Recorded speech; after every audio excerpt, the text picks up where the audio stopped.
નમસ્કાર મિત્રો, આજે આપણે ફિનોલનું નામકરણની ચર્ચા કરીશું. ફિનોલ તો ફિનોલ એ એરોમેટિક સંયોજન છે. બેન્ઝીન ચક્ર ઉપર OH સમૂહ આવે તો એનું નામ છે ફિનોલ. IUPAC નામ પણ ફિનોલ, પ્રચલિત નામ પણ ફિનોલ, સામાન્ય નામ પણ ફિનોલ. પરંતુ અહીંયા ધ્યાન આપો, આ અગત્યના છે. તો જો તમારે બેન્ઝીન ચક્ર ઉપર OH સમૂહ અને CH3 સમૂહ એક સાથે આવે તો સામાન્ય નામ માટે તમારે ક્રેસોલ શબ્દ વાપરવાનો. સામાન્ય નામ માટે ક્રેસોલ, એટલે આનું નામ છે ક્રેસોલ. શા માટે? OH અને CH3 એક સાથે આવી. આનું નામ પણ છે ક્રેસોલ અને આનું નામ પણ છે ક્રેસોલ. પરંતુ અહીંયા સ્થાન ભેદ છે. આ OH નું નજીકનું સ્થાન, જેને આપણે ઓર્થો સ્થાન કહીશું, ઓર્થોક્રેસોલ. આ એકાંતરિત છે એટલે એને મેટાક્રેસોલ કહીશું. મિત્રો, એની સામેનું સ્થાન છે જેને આપણે પેરાક્રેસોલ તરીકે ઓળખીશું. એનું આ જે નામ છે એ એનું સામાન્ય નામ છે, એટલે આપણે કૌંસમાં લખીશું. પરંતુ એનું IUPAC નામ પણ છે કે મુખ્ય ક્રિયાશીલ સમૂહ ફિનોલ છે, એટલે આને કહીશું ફિનોલ. પછી મિથાઇલ સમૂહ આવ્યો, મિથાઇલ. પરંતુ કયા સ્થાને છે? તો પહેલું સ્થાન, આ બીજું, તો આનું નામ થાય 2-મિથાઇલ ફિનોલ. ઓકે, અને આપણે કહીશું 2-મિથાઇલ ફિનોલ. એ જ રીતે આ પણ મેટાક્રેસોલ, મુખ્ય ક્રિયાશીલ સમૂહ OH, એટલે આપણે ફિનોલ કહીશું. આ સમૂહ આવ્યો જેને આપણે મિથાઇલ કહીશું, ટૂંકમાં લખું છું મી. પરંતુ એનું સ્થાન આ પહેલું, બીજું, ત્રીજું, ત્રીજા સ્થાને છે, એટલે એનું નામ થશે 3-મિથાઇલ ફિનોલ. તો મિત્રો, આનું નામ શું થશે? આ પહેલું સ્થાન, બીજું સ્થાન, ત્રીજું સ્થાન, ચોથું સ્થાન, તો પછી આનું નામ થશે 4-મિથાઇલ ફિનોલ. આમ IUPAC નામ પણ લીધું અને સામાન્ય નામમાં ક્રેસોલ આવે. યાદ રાખજો, OH અને CH3 એક સાથે આવે અને ક્રેસોલ કહીશું. હવે અહીંયા બે OH સમૂહ છે અને બે OH સમૂહ છે મિત્રો, એટલે એને OH સમૂહને ઓલ કહેવામાં આવે.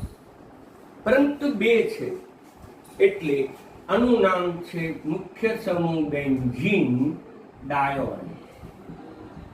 બે OH છે, આને પણ કહીશું બેન્ઝીન ડાયોલ, આને પણ કહીશું બેન્ઝીન ડાયોલ. મિત્રો, આને પણ કહીશું બેન્ઝીન ડાયોલ. પરંતુ આમાં સ્થાન ભેદ છે. સ્થાન ભેદ છે.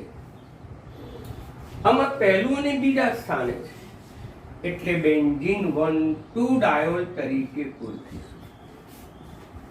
અહીંયા પહેલો, બીજો અને ત્રીજા 1,3 સ્થાને છે, એટલે બેન્ઝીન 1,3 ડાયોલ. ડાય એટલે બે, ઓલ એટલે OH સમૂહ, એટલે એને કહીશું બેન્ઝીન 1,3 ડાયોલ.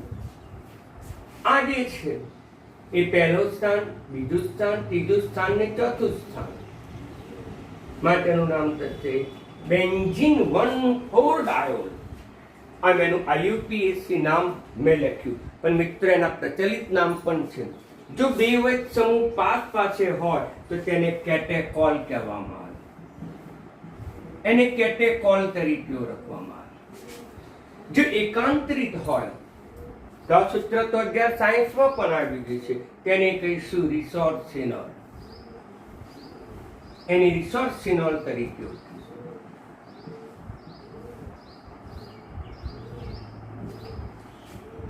અને જો બે OH સમૂહ પહેલા સ્થાને હોય તો એને કહેવાય હાઇડ્રોક્વિનોન. હાઇડ્રોક્વિનોન, આ શબ્દ યાદ રાખજો. જો હાઇડ્રો શબ્દ આવે તો ક્વિનોન, અથવા ક્વિનોલ અથવા બનશે ક્વિનોલ. જો એકલો ક્વિલો તો પાછળ ઓલ પ્રત્યય લગાવવાનો, લ શબ્દ આવશે. પરંતુ જો હાઇડ્રો શબ્દ લો તો એને કહીશું ક્વિનોન, કારણ કે કીટોન બની જાય. આ હાઇડ્રોજન દૂર કરો તો કાર્બન ઓક્સિજન વચ્ચે દ્વિબંધ બને, કીટોન બને, એટલે ઓન પ્રત્યય આવે. પરંતુ અહીંયા એચ છે એટલે હાઇડ્રો શબ્દ લગાવ્યો, હાઇડ્રોક્વિનોન. એટલે એના પ્રચલિત નામ જે છે, સામાન્ય નામ છે, બે છે. એક હાઇડ્રોક્વિનોન અને બીજો ઓનલી ક્વિનોલ. આમાં ભૂલ ન કરતા, ન લખજો, અહીંયા ન લખજો. તો આમ ફિનોલમાં આટલા જ ઉદાહરણો છે આપણા અભ્યાસક્રમમાં. એના મેં IUPAC નામકરણ કર્યું. પરંતુ આ જે ત્રણ છે અથવા આ પણ ત્રણ છે, એમાં ક્રિયાશીલ સમૂહ તો સમાન છે, પરંતુ સ્થાનમાં તફાવત છે, સ્થાન ભિન્ન છે. માટે આ બધા જ જે છે એને આપણે સ્થાન સમઘટકો તરીકે પણ ઓળખી શકાય. એને મિત્ર કહીશું સ્થાન સમઘટક. તો ક્રેસોલના ત્રણ સ્થાન સમઘટક છે, ઓર્થો, મેટા અને પેરા. જ્યારે ડાયોલ છે, બેન્ઝીન ડાયોલ, એના પણ ત્રણ સ્થાન સમઘટકો છે. એક બેન્ઝીન 1,2 ડાયોલ, બેન્ઝીન 1,3 ડાયોલ અને બેન્ઝીન 1,4 ડાયોલ. તો આ જે ત્રણ છે એ ત્રણ એ આપણે સ્થાન સમઘટકો તરીકે ઓળખીશું. એટલે યાદ રાખો, ક્રિયાશીલ સમૂહ ના સમઘટક નથી, સ્થાન સમઘટકો. અણુસૂત્ર તો સરખું જ છે, પરંતુ ક્રિયાશીલ સમૂહ પણ સમાન છે, પરંતુ એનું સ્થાન ભિન્ન છે. માટે એને સ્થાન સમઘટકો તરીકે આપણે એને ઓળખીશું મિત્રો. તો પછી સમઘટકતાની આપણે ચર્ચા કરીએ. તો પહેલું લઈએ આપણે ક્રિયાશીલ સમૂહની સમઘટકતા. ક્રિયાશીલ સમૂહની સમઘટકતા. તો ક્રિયાશીલ સમૂહની સમઘટકતા કોને કહીશું? અણુસૂત્ર સમાન, ક્રિયાશીલ સમૂહ ભિન્ન. તો આલ્કોહોલ અને ઈથર એ ક્રિયાશીલ સમૂહના સમઘટકો છે મિત્રો. આ ઉપરાંત પણ મેં ઘણા બધા ક્રિયાશીલ સમૂહના સમઘટકોની પણ મેં ચર્ચા કરી હતી. એક આલ્ડીહાઇડ અને કીટોન એકબીજાના ક્રિયાશીલ સમઘટકો છે. જે અણુસૂત્ર મુજબ આલ્ડીહાઇડ બને તે જ અણુસૂત્ર મુજબ કીટોન પણ બને. જે અણુસૂત્ર મુજબ આલ્કોહોલ બને તે જ અણુસૂત્ર મુજબ તમને ઈથર પણ મળે, તો તેને આપણે ક્રિયાશીલ સમૂહના સમઘટકો તરીકે ઓળખીએ છીએ. હવે સમઘટકોમાં અહીંયા સ્થાન સમઘટકોની મેં ચર્ચા કરી. સ્થાન સમઘટકોમાં શું છે? તો કે અણુસૂત્ર તો સમાન છે, અણુસૂત્ર સમાન, ફક્ત ક્રિયાશીલ સમૂહના સ્થાન ભિન્ન.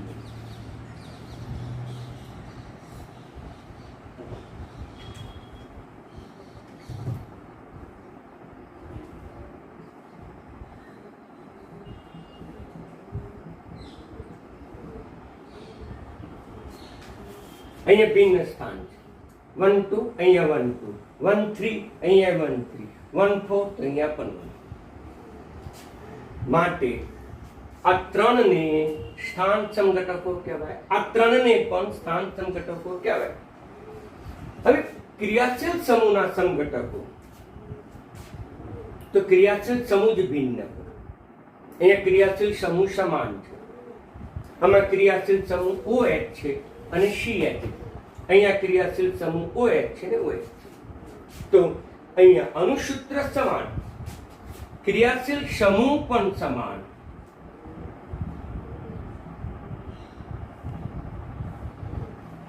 બરાબર સમજી લેજો.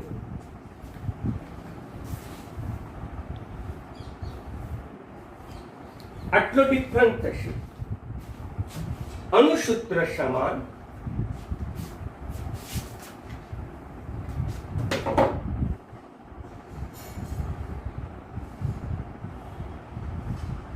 ક્રિયાશીલ સમૂહ સમાન,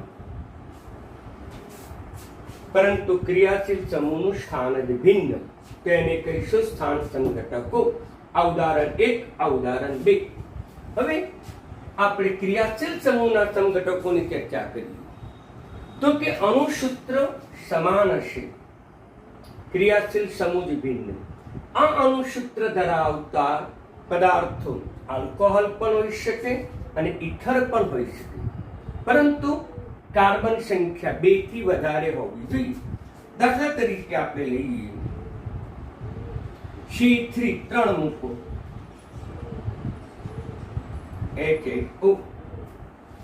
તો આ અણુસૂત્ર ધરાવતા 2 પદાર્થો હોઈ શકે, કાં તો આલ્કોહોલ હોઈ શકે મિત્રો અને ઇથર પણ હોઈ શકે.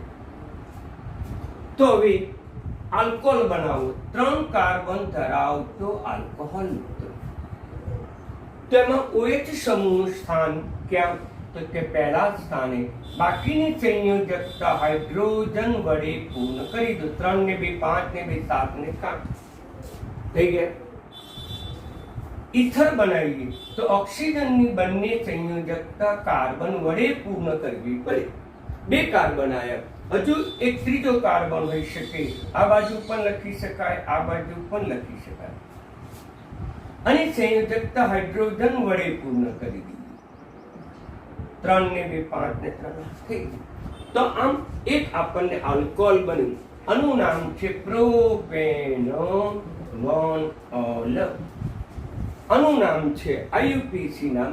ઓછા કાર્બન ધરાવતો આલ્ક શબ્દ, આ ઓછા કાર્બન અને એની સાથે ઓક્સિજન એટલે નામ બની ગયું મિથોક્સી.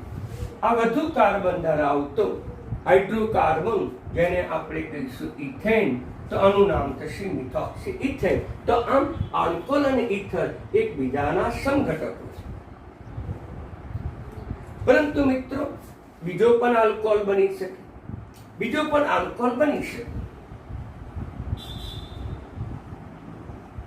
બીજા સ્થાન ઉપર આપણે OH બતાવીએ. આ એક સમઘટક લઈએ, આ B લઈએ, આ C લઈએ, તો પછી આનું નામ થશે પ્રોપેન-2-ઓલ. આનું નામ થશે પ્રોપેન-2-ઓલ. તો પછી આમાં ક્રિયાશીલ સમઘટક કયા?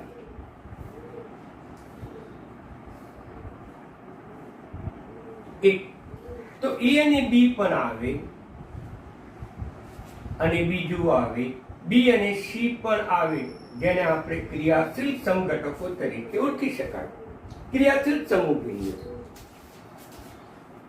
સ્થાન સમઘટકો કયા? સ્થાન સમઘટકો ક્રિયાશીલ સમૂહ સમાન, ફક્ત સ્થાન સમૂહનું ભિન્ન. તો અહીંયા A અને C છે, એ જવાબ આવશે, A અને C. તો અહીંયા A અને C એ સ્થાન સમઘટકો હશે, જ્યારે ક્રિયાશીલ સમઘટકો EB પણ હોઈ શકે, BC પણ હોઈ શકે. મિત્રો બરાબર છે. કુલ સમઘટકો કેટલા? તો આપણને 3 જવાબ આવે, તો કુલ સમઘટકો 3 આવશે. મિત્રો બરાબર ધ્યાનમાં રાખો. અહીંયા સ્થાન સમઘટકો મેં સમજાયા. અણુસૂત્ર સમાન, ક્રિયાશીલ સમૂહ સમાન, અણુસૂત્ર સમાન, ક્રિયાશીલ સમૂહ પણ સમાન, પરંતુ ક્રિયાશીલ સમૂહનું સ્થાન ભિન્ન. તો અહીંયા ક્રિયાશીલ સમૂહનું સ્થાન ભિન્ન હતું, તો અહીંયા પણ ક્રિયાશીલ સમૂહનું સ્થાન પહેલું હશે, જ્યારે આ કયું છે તો કે બીજું હશે. માટે E અને C ને સ્થાન સમઘટકો તરીકે આપણે ઓળખીશું, જ્યારે A અને B ક્રિયાશીલ સમૂહના સમઘટકો, એ જ રીતે B અને C ને પણ ક્રિયાશીલ સમૂહના સમઘટકો તરીકે આપણે ઓળખીશું. બીજું પણ ઉદાહરણ લઈ શકાય મિત્રો, ઘણા બધા ઉદાહરણો છે. આપણે શું કરવાનું? કાર્બનની સંખ્યા 2 કરતા વધારે લઈ લેવાની. જો તમે કાર્બનની સંખ્યા 2 લો તો શું થશે? C2 4 ને 2 6. તો પણ સમઘટક તો બની જ શકે. એક આપણે કયો સમઘટક બનાવીશું? તો કે આલ્કોહોલ બનાવીશું. તો બીજો કયો બનાવીશું? તો કે ઇથર. એક સમઘટક આલ્કોહોલ બની શકે, બીજો ઇથર પણ બની શકે. તો હવે આલ્કોહોલ બનાવો, 2 કાર્બન ધરાવતું સંયોજન છે OH સમૂહ. આની સંયોજકતા હાઇડ્રોજન વડે પૂર્ણ, 3 ને 2 5 ને 6 હાઇડ્રોજન થઈ ગયું. ઓક્સિજન સિંગલ બંધથી જોડાયેલો હોય, બંને સંયોજકતા કાર્બન વડે પૂર્ણ કરો તો ઇથર બને. આમ ઇથર તો આપણે એની સંયોજકતા પૂર્ણ કરીએ CH3 મિત્રો. તો આમ બે જ સમઘટકો બને જે એકબીજાના ક્રિયાશીલ સમૂહના સમઘટકો તરીકે ઓળખવામાં આવે. મિત્રો એ બરાબર ધ્યાનમાં રાખજો. આનું નામ તો ખબર છે, ઇથેનોલ. આનું નામ એક કાર્બન આ લઈએ, એનું નામ છે મિથોક્સી. બાકીના સંયોજનો IUPAC હાઇડ્રોકાર્બન એક તો કે મીથેન. આનું નામ છે મિથોક્સી મિથેન. હવે આમ મેં તમને સ્થાન સમઘટકો પણ સમજાયા, ક્રિયાશીલ સમૂહના સમઘટકો પણ સમજાયા. એની નોંધ કરતા રહેજો મિત્રો. હવે આપણે ચર્ચા કરીએ ઇમ્પોર્ટન્ટ NIC G પ્રકારના MCQ માટે.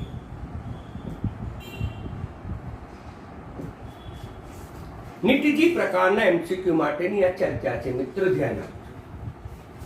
તો શીટ 7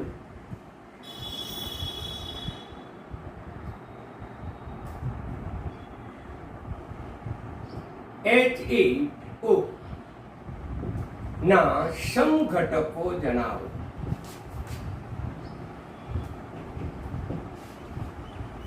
C7 H8O ના સમઘટકો મિત્રો જણાવો. ઇમ્પોર્ટન્ટ પ્રશ્નો છે, એની બરાબર ધ્યાનમાં રાખજો.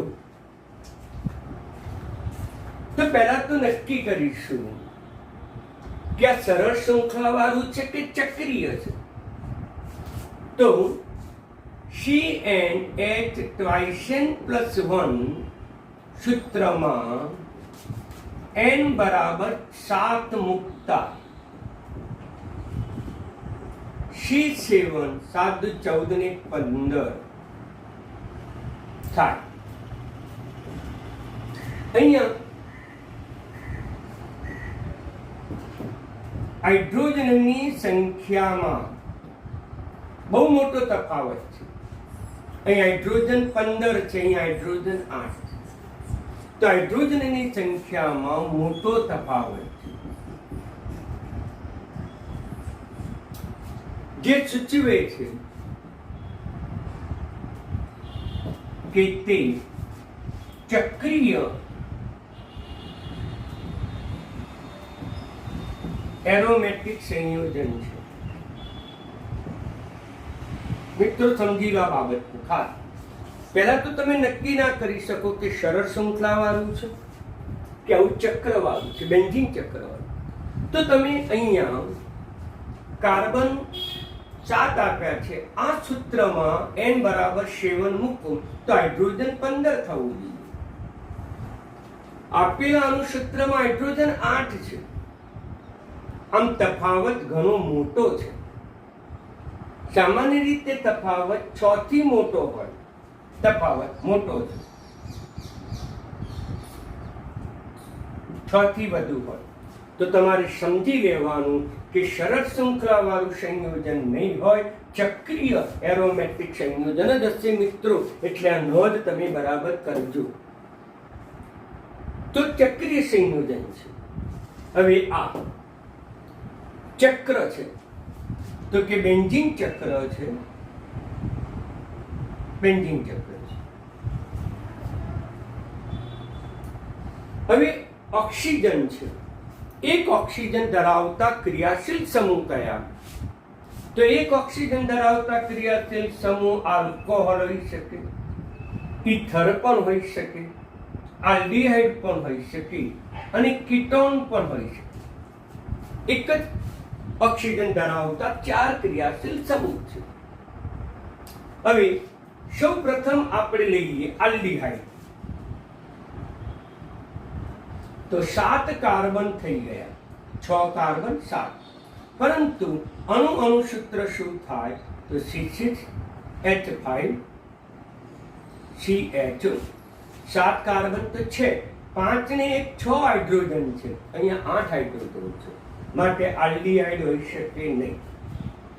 આલ્ડીહાઇડ ન હોય તો પછી કીટોન પણ ન હોય, કારણ કે આલ્ડીહાઇડ અને કીટોન એકબીજાના સમઘટકો છે. જો આલ્ડીહાઇડ શક્ય બને તો કીટોન પણ બને, કીટોન શક્ય બને તો આલ્ડીહાઇડ પણ બને.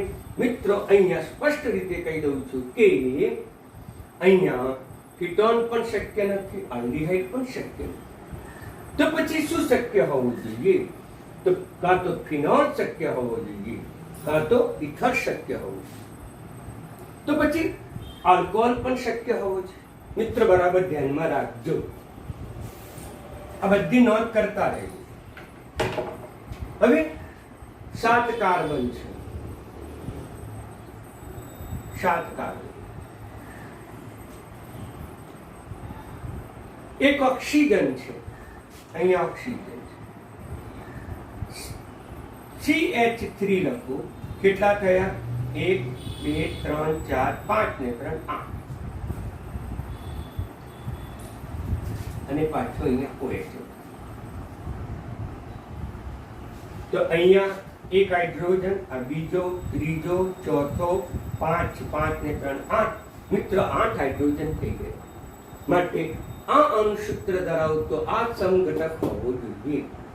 અને એ સમઘટક કયો છે તો કે ઓર્થોક્રેશોલ છે. મિત્રો જુઓ, ઓર્થોક્રેશોલ છે, એટલે આ અણુસૂત્ર ધરાવતા સમઘટક એક ઓર્થોક્રેશોલ. હવે એનું સ્થાન બદલી નાખીએ તો બની જાય બીજો મેટાક્રેશોલ. હવે એનું સ્થાન બદલી નાખીએ તો ત્રીજો બની જાય કયું? તો કે બની જાય પેરાક્રેશોલ. તો મિત્રો આમ આ અણુસૂત્ર ધરાવતા 3 ક્રિયા સમઘટકો આપણને પ્રાપ્ત થયા. 3 સમઘટકો, પહેલો, બીજો ને ત્રીજો. હવે બીજા પણ સમઘટક હોઈ શકે. બેન્ઝીન ચક્ર સાથે CH2OH લો તો થાય છે કે નહીં? વિચારો, કેટલા કાર્બન?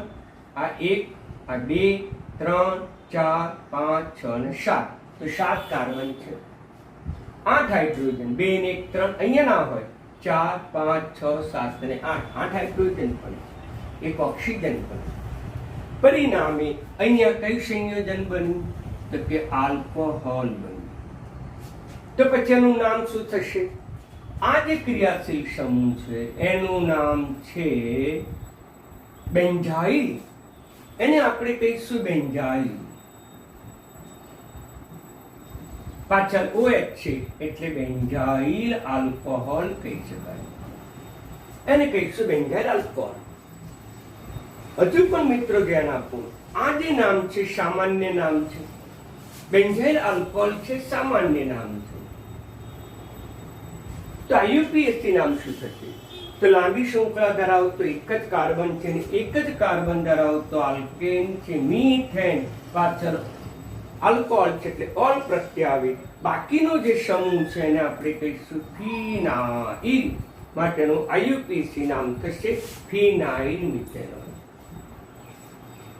મિત્રો 5મો સમઘટક બને કે ના બને? મેં હમણાં જ સમજાવ્યું, જો આલ્કોહોલ શક્ય હોય તો ઇથર બને ને બને. તો કયો ઇથર બને?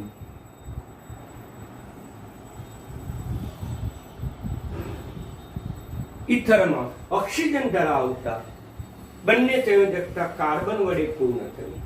આમાં જુઓ 6 ને 7 હાઇડ્રોજન, તો કે 7 કાર્બન, તો 7 કાર્બન. હાઇડ્રોજન કેટલા? 1 2 3 4 ને 5 ને 3 8, તો 8 હાઇડ્રોજન, એક ઓક્સિજન. આ જ અણુસૂત્ર ધરાવતું આ બંધારણીય સૂત્ર બની શકે, માટે આપણને ઇથર પણ પ્રાપ્ત થાય.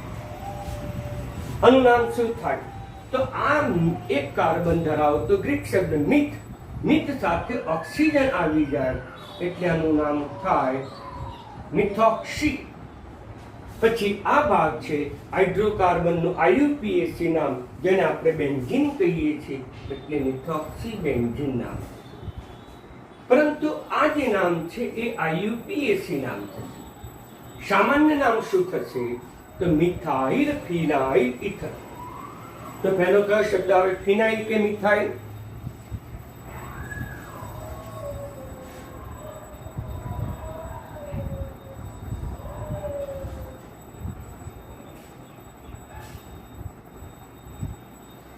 તો પહેલો કયો શબ્દ આવે? ફિનાઇલ.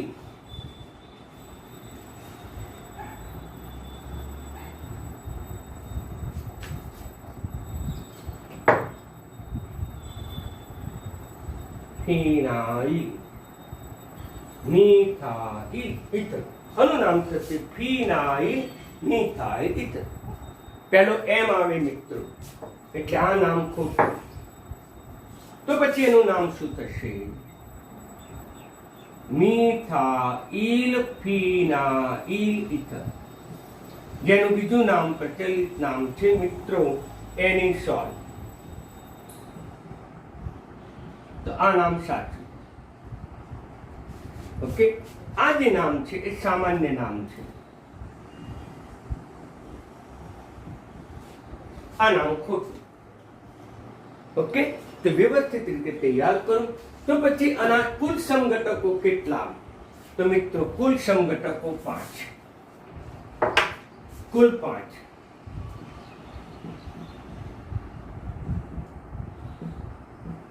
કુલ 5 સમઘટકો.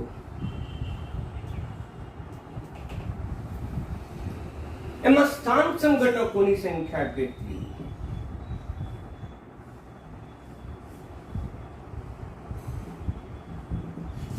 તો સ્થાન સમઘટક તો 1, 2 ને 3. તો 3 સમઘટકો.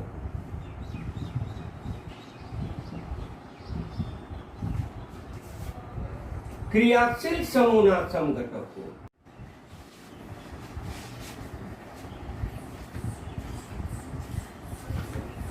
તો કુલ સમઘટકો 5, સ્થાન સમઘટકો 3, ક્રિયાશીલ સમૂહ ઇથર, આલ્કોહોલ અને ફિનોલ. તો ઇથર 3 સમઘટકો મિત્રો. એટલે બરાબર ધ્યાનથી તમે એની નોંધ ઉતારજો, જેથી કરીને તમને આવો પ્રશ્ન પરીક્ષામાં પૂછે તો તમે સાચો જવાબ લખી શકો. હવે આપણે ચર્ચા કરીએ આ પ્રશ્ન. H6O2 ના સમઘટકો કેટલા? તો મિત્રો પહેલા તો આપણે આ સંયોજન ચક્રીય છે. ચક્રીય છે કે સરળ શૃંખલાવાળું નક્કી કરવું. પહેલા તો આ નક્કી કરવું પડે, બેન્ઝીન ચક્ર છે કે પછી સરળ શૃંખલાવાળું. તો એ નક્કી કરવા માટે મેં તમને હમણાં પણ એક સૂચના આપી હતી કે CnH twice n plus 1 માં n બરાબર 6. અહીંયા કાર્બન 6 છે મુકતા. તો 6 12 ને 13 સૂત્ર થાય. તેમાં હાઇડ્રોજનની સંખ્યામાં તફાવત, હાઇડ્રોજનની સંખ્યામાં તફાવત થશે. કેટલો તફાવત થયો? 13 ઓછા 6 એટલે 7. આમ તફાવત વધુ છે, તેથી તે ચક્રીય હશે, તેથી તે એરોમેટિક હશે. ઓકે મિત્રો, આમ ચક્રીય હશે કે એરોમેટિક છે. તો આમ એરોમેટિક હોવો જોઈએ, તેથી એનો સમઘટક લઈએ આપણે બેન્ઝીન ચક્ર. હવે 2 ઓક્સિજન છે અને 2 ઓક્સિજન હોય એટલે સ્વાભાવિક છે કે તમે COOH સમૂહ કહેશો. પરંતુ મિત્રો એ 6 કાર્બન તો આવી જ ગયા. આ પહેલો, આ બીજો, ત્રીજો, ચોથો, પાંચમો, છઠ્ઠો. વધારાનો કોઈ કાર્બન જ નથી. તેથી આ ચક્ર ઉપર કોઈ કાર્બન હોઈ શકે નહીં. અને જો હોત તો પછી કયું સૂત્ર બને? તો COOH. તો અહીંયા કાર્બન કેટલા થયા? 1 2 3 4 5 6 અને 7. તો આની અંદર 7 કાર્બન થશે. ઓકે, તો અહીંયા C6 છે, અહીંયા C7 છે, એટલે એસિડ સંયોજન હશે નહીં. તો પછી 2 OH સમૂહ હોવા જોઈએ. એક અહીંયા. જો કેટલા હાઇડ્રોજન થયા? અહીંયા તો ના હોય એટલે 1, અહીંયા ના હોય એટલે 2 3 4 5 6 હાઇડ્રોજન, 2 ઓક્સિજન. મિત્રો, હવે આવું જ સંયોજન બીજું પણ બની શકે, જે મેટા સ્થાને પણ હોઈ શકે. આવું જ સંયોજન ત્રીજું પણ બની શકે, એ પેરા સ્થાને. અને આનું નામ તો તમને ખબર છે કે બેન્ઝીનો ડાયોલ. 2 OH છે એટલે બેન્ઝીન 1,2 ડાયોલ. આ પહેલો કાર્બન, બીજો કાર્બન, ત્રીજો કાર્બન, એટલે બેન્ઝીન 1,3 ડાયોલ. આ પહેલો, બીજો, ત્રીજો અને ચોથો, એટલે આનું નામ થશે બેન્ઝીન 1,4 ડાયોલ. જેનું પ્રચલિત નામ હતું આનું કેટેકોલ, આનું રિસોર્સિનોલ, હાઇડ્રોક્વિનોન અથવા એકલું ક્વિનોલ. ઓકે, તો મિત્રો મેં અગાઉ પણ તમને આ બાબતની સમજૂતી આપેલી છે, એટલે તમે વ્યવસ્થિત રીતે આ સમઘટકો તૈયાર કરજો, જે વેરી મોસ્ટ ઇમ્પોર્ટન્ટ હતા મિત્રો. એટલે એ બાબત તમે ધ્યાનમાં રાખજો, એની નોટ્સ તમે ઉતારજો, આ જ રીતે જે રીતે મેં સમજાવ્યું છે તે રીતે. મિત્રો, હવે ક્રિયાશીલ સમૂહ જે છે,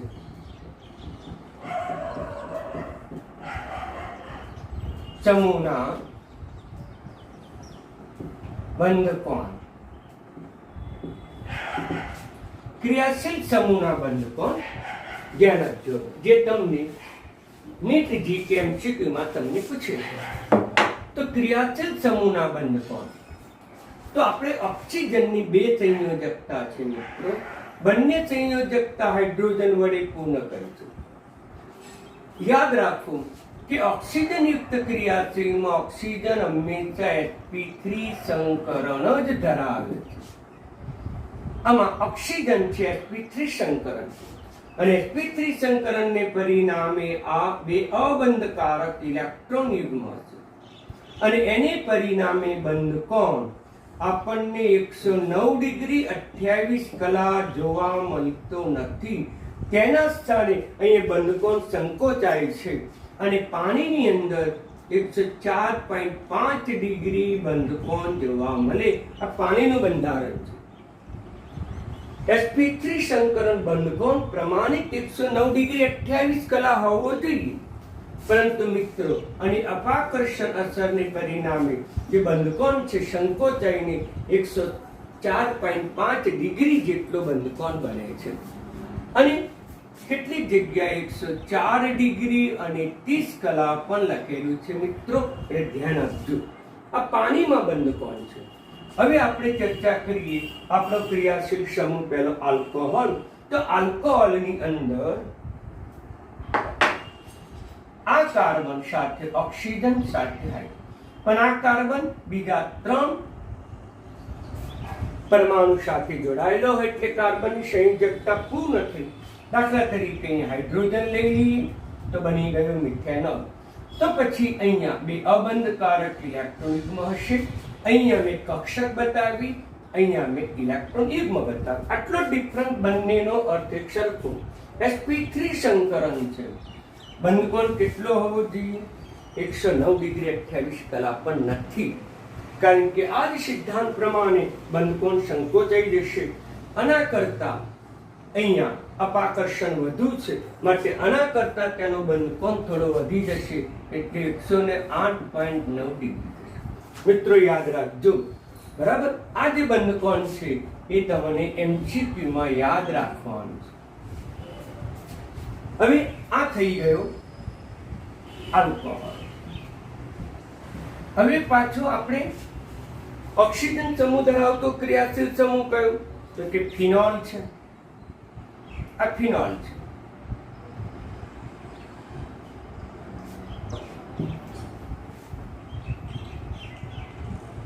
H તો અહીંયા આપણે બેન્ઝીન ચક્ર દોરી દઈશું એટલે ફિનોલ થશે. આ થશે ફિનોલ. મિત્રો અહીંયા જે અપાકર્ષણ હતું બે હાઇડ્રોજન કદ નાનું, અપાકર્ષણ ઓછું હતું. અહીંયા અપાકર્ષણ વધી ગયું એટલે બંધકોણ વધી ગયું. અહીંયા એના કરતા પણ બંધકોણ હતું એ વધી જશે અને આનું બંધકોણ છે એ 136 પરિબળ થઈ છે, 109 ડિગ્રી છે. 104.5 ડિગ્રી, 108.9 ડિગ્રી, આના કરતા આનું બંધકોણ વધુ. હવે આપણે ઈથર લઈએ. ઈથર તો ઈથરની અંદર 2 કાર્બન છે ઓક્સિજન સાથે, અને સાથે 3 પરમાણુ, 3 હાઇડ્રોજન લઈ લીધું. ઈથર મિત્રો જેમાં અપાકર્ષણ સૌથી વધુ હશે. તો પછી આમાં 2 કાર્બન છે, આમાં 1 હાઇડ્રોજન 1 કાર્બન, 1 હાઇડ્રોજન બેન્ઝીન ચક્ર. અહીંયા 2 કાર્બન છે, અહીંયા અપાકર્ષણ વધુ હશે માટે તેનો બંધકોણ એ સૌથી વધુ હશે, 111.7 ડિગ્રી. મિત્રો આમ ઈથરનો બંધકોણ એ સૌથી વધારે હશે. તેથી તમને બંધકોણનો ક્રમ પૂછે, કયો? COH બંધક્રમ, બંધકોણનો ક્રમ, બંધકોણનો યોગ્ય ક્રમ. તો સૌથી ઓછો બંધકોણ કોનો છે? તો કે પાણીનો જ હોય, પાણી. પછી શેમાં આવ્યું? તો કે આલ્કોહોલમાં હોય, આલ્કોહોલ એટલે કે મિથેનોલ. પછી શેમાં આવે? તો કે ફિનોલમાં હોય, તો કે ફિનોલ એટલે કે બેન્ઝીન ચક્ર ઉપર OH. અને છેલ્લે આવે ઈથર.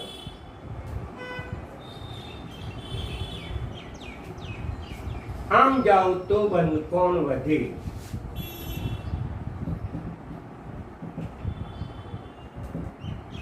ઓકે મિત્રો, એટલે આજના જે પ્રશ્નો હતા એ તમને નીટ જી માટે વધારે ઇમ્પોર્ટન્ટ હતા, એટલે તમારે એ પ્રશ્નો વ્યવસ્થિત રીતે તૈયાર કરવાના. જે રીતે મેં પાટિયા ઉપર લખ્યા છે એ જ રીતે તમારે નોંધ અવશ્ય રીતે કરવાની મિત્રો. એટલે આજનો જે હતો લેક્ચરમાં જે વિડીયોમાં એ MCQ તરીકે વધારે નીટ જી માટે વધારે ઇમ્પોર્ટન્ટ હતો, એટલે યોગ્ય રીતે નોટ્સ તમે ઉતારતા રહેજો. ધન્યવાદ.